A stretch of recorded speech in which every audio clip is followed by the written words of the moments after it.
All the major news stories made simple and easy for your listening pleasure. We'll break it down for you in keywords. For the segment, we're joined by Adam. Good morning. Good morning, Lena. How are you doing? I'm doing very well. How are you? You sound good, but I'm always good. Are we sure about that? Yeah. Okay, all right. I really don't like this mic in front of us. Me too. I realize that, and I've committed to the mic's location, and it's a little too far, but I'll work on it for tomorrow. Yeah, it's just right in the line of sight, and it's just. I'm trying to. How about that? Yeah. Okay. Sit up right. It worked a little bit, but the bottom half of your face is covered by a mask anyway. So, yeah, this is a moot point. No, I mean this is a COVID-induced problem for us, frankly speaking. Right, Yeah. This distance. You know that Yerika and I have never worked together in the same studio ever.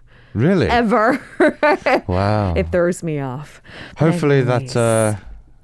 that will be over. Yeah, soon. I think, I Yeah. guess hopes are slightly higher that perhaps the worst of the pandemic is behind us, according to health experts in the country. We'll take a look at why the wording of that is so careful, though, today. Let's jump into keyword news with our COVID-19 coverage. As always, this is our first pick of the day. Paxlovid. All right, so Korea is set to receive the first batch of COVID-19 pills, Paxlovid being one of them. It will be administered from tomorrow, so it's on schedule, according to government's announcement. What should we know? Yeah, so the flight is incoming, and it will be coming later today. And it's the first set of 21,000 courses that's arriving today for Pfizer's Paxlovid. It will come in the coming hours. Some say about noon is the estimated time of arrival. Does that not throw you off? 21,000 courses? So you mean the sets that each person has to take, right? Right. Courses? They are pills, so they're Yeah. not shots. They're not really classified as doses, if you will. Exactly. Yeah. Another 10,000 courses are scheduled to be delivered by the end of this month as well.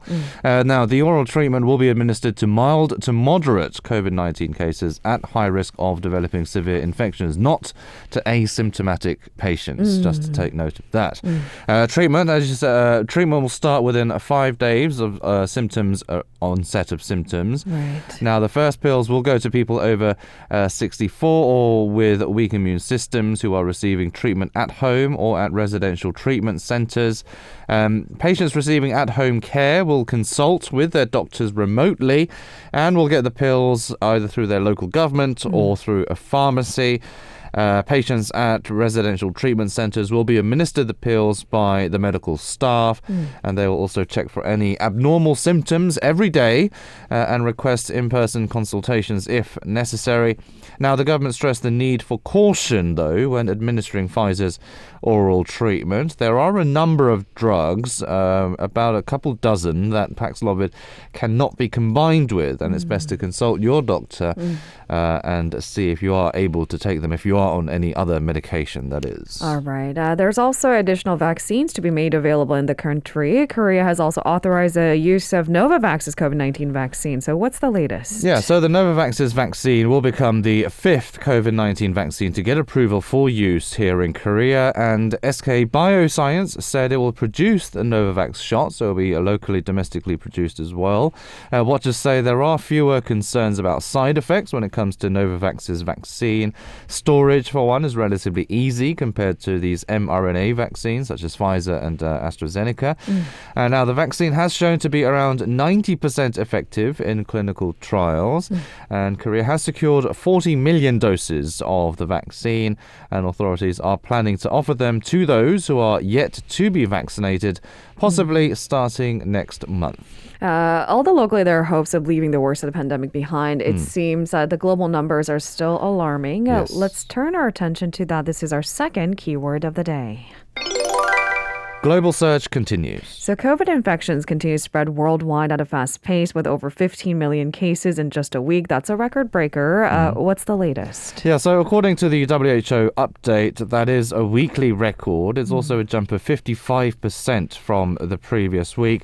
But the death count has remained relatively stable, with 43,000 being reported, though it is a 3% rise on the week.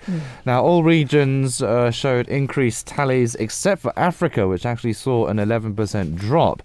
Now, the WHO said Omicron continues to cause concern and is now crowding out the previously dominant Delta variant. It said Omicron accounts for nearly 59% of all sequences shared with the largest publicly available global database of viruses. And what the WHO is basically saying is that this 15 million is an underestimate, so it could actually be more. Now, scientists in Britain and the United States say there are early signs the crush of Omicron may have peaked, but they are still uncertain how the next phase of the pandemic might unfold. The WHO noted the Americas reported the highest ever number of cases this week, with a 78% spike, mainly driven by the US. The number of new cases in Europe, also a hotspot, rose by 31%, while there was a 10% drop in deaths. Now, the biggest jump in COVID infections was noted in Southeast Asia, where cases increased by more than 400%, with the largest numbers reported in India. All right, we'll leave it there for now, but of course we'll pick up right where we leave off tomorrow as well. On to our third keyword of the day. Meeting with religious leaders. President Moon Jae-in has held a luncheon meeting at Cheongwade with the leaders of the country's major religions. Do we know what was discussed? Yeah, so Moon voiced his concerns about the spread of the Omicron variant, so the pandemic did take up most of the agenda for the meeting, and he asked for the leaders' continued assistance in easing public fears about COVID vaccines and other antivirus measures as well. And he also, during the meeting, urged the public to get their third shot, the booster shot, too. Now, Moon also discussed his concerns about the political atmosphere recently, and he noted that the final task for the nation's democracy is to overcome hostility and division and move toward unity and reconciliation. And he asked the religious leaders to lead the nation toward unity. And he also pointed out that that is the job of politicians, including himself, but he admitted that role was not completely fulfilled. The president also requested their leadership in encouraging people's participation in reaching carbon neutrality. On to our fourth keyword of the day. Hypersonic missile. North Korea says, according to them at least, it has successfully conducted what it called the final test firing of a new hypersonic missile able to evade being monitored, essentially. What's the latest? Yeah, so it is a bit concerning because of the technology and the capabilities involved in this so-called hypersonic missile. State media said the test was successful under the watch of its leader, Kim Jong-un. Now, the KCNA said the missile fired on Tuesday, quote, precisely hit a target some 1,000 kilometers away. It also referred to the latest test fire as the ultimate test launch and said that it confirmed the weapon's outstanding maneuverability. This shows signs that such missiles could soon be ready to be deployed in North Korea. Now, the KCNA also said that Kim stressed the regime should further accelerate efforts to steadily build up the country's strategic military power. Now, hypersonic missiles, why are they dangerous? Well, for several reasons. Unlike ballistic missiles, which can be predictable in their trajectory, hypersonic weapons can traverse laterally close to the Earth's surface and hit a target in a much shorter flight time. They can also achieve more than 5 times the speed of sound, that is more than 6,000 kilometers per hour, and are easier to maneuver as well. Right. And all these features make them harder to track as well as intercept. All right. So, of course, we have to take a look at the global community's reactions. There are sanctions in place to stop North Korea from running such missile tests. So what are the reactions so far? That's right. The US, for one, has imposed sanctions on half a dozen North Koreans it alleges are responsible for securing goods for Pyongyang's weapons of mass destruction and ballistic missile programs. The Treasury Department said the move was to target the North's continued use of overseas representatives to illegally procure goods for weapons.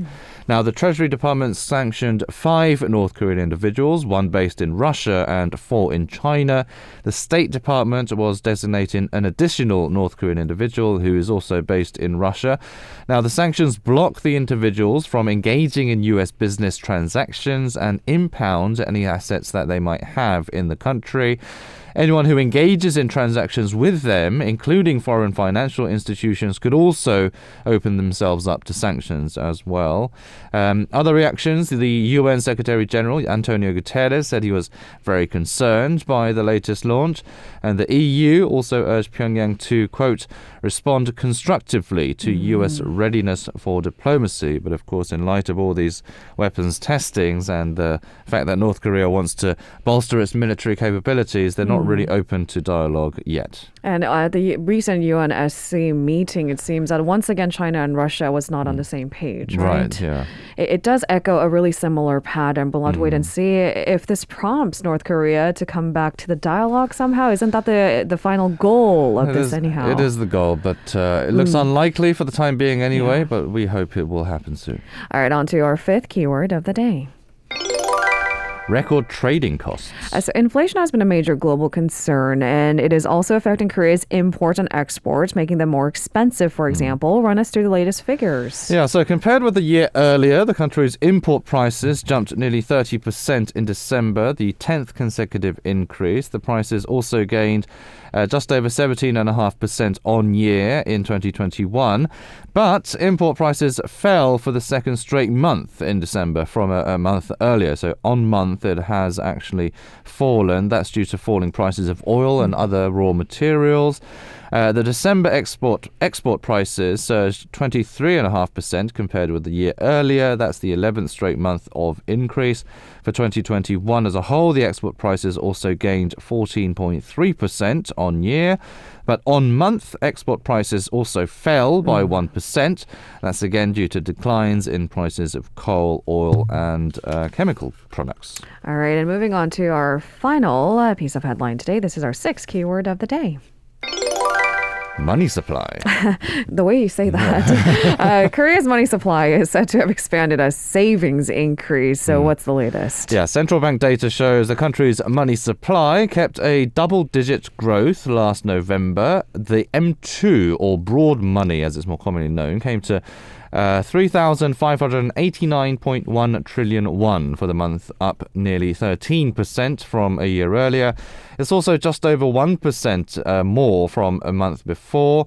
Now, M2 includes not only cash and checking deposits, but also near liquid assets like money market accounts and savings. The Bank of Korea attributed the rise to not only to pandemic relief funds being paid out, but also to sales of assets like stocks. And it also stemmed in part from increased deposits at financial institutions and banks. That's been bolstered by rising interest rates. Now, the M1, or narrow money as it's known, advanced 17.6% on year in November. M1 refers to currency in circulation, demand deposit, and transferable savings deposit equivalent to cash. Now, you all might be wondering why is money supply important? Well, it kind of, not so much now, but it used to be kind of a good indicator of where the economy is heading in the near future. And a lot of central banks, including the US Fed, use this data to kind of review their monetary policy and construct them. I like how you highlighted, not as of late, but normally that's why it's an important indicator. Yeah, the relationship between money supply and economic growth, or the way the economy is working or trending, the two haven't really been going side by side recently. There's been a lot of variables, and the pandemic being one of them as well. So, and kind of the fact that we don't have enough data on such pandemic, for example, for us to predict based on the same sort of measuring sticks. Yes. Thank you so much, Arirang, for today's coverage. You're welcome. I feel well informed. Good. I'll see you tomorrow. See you tomorrow. If you're listening to our program using the podcast service, just a reminder that we do go live Monday through Friday, 7 a.m. Korea Standard Time. So tune in and help us make the show more informative by giving us your input. See you bright and early on Good Morning Seoul.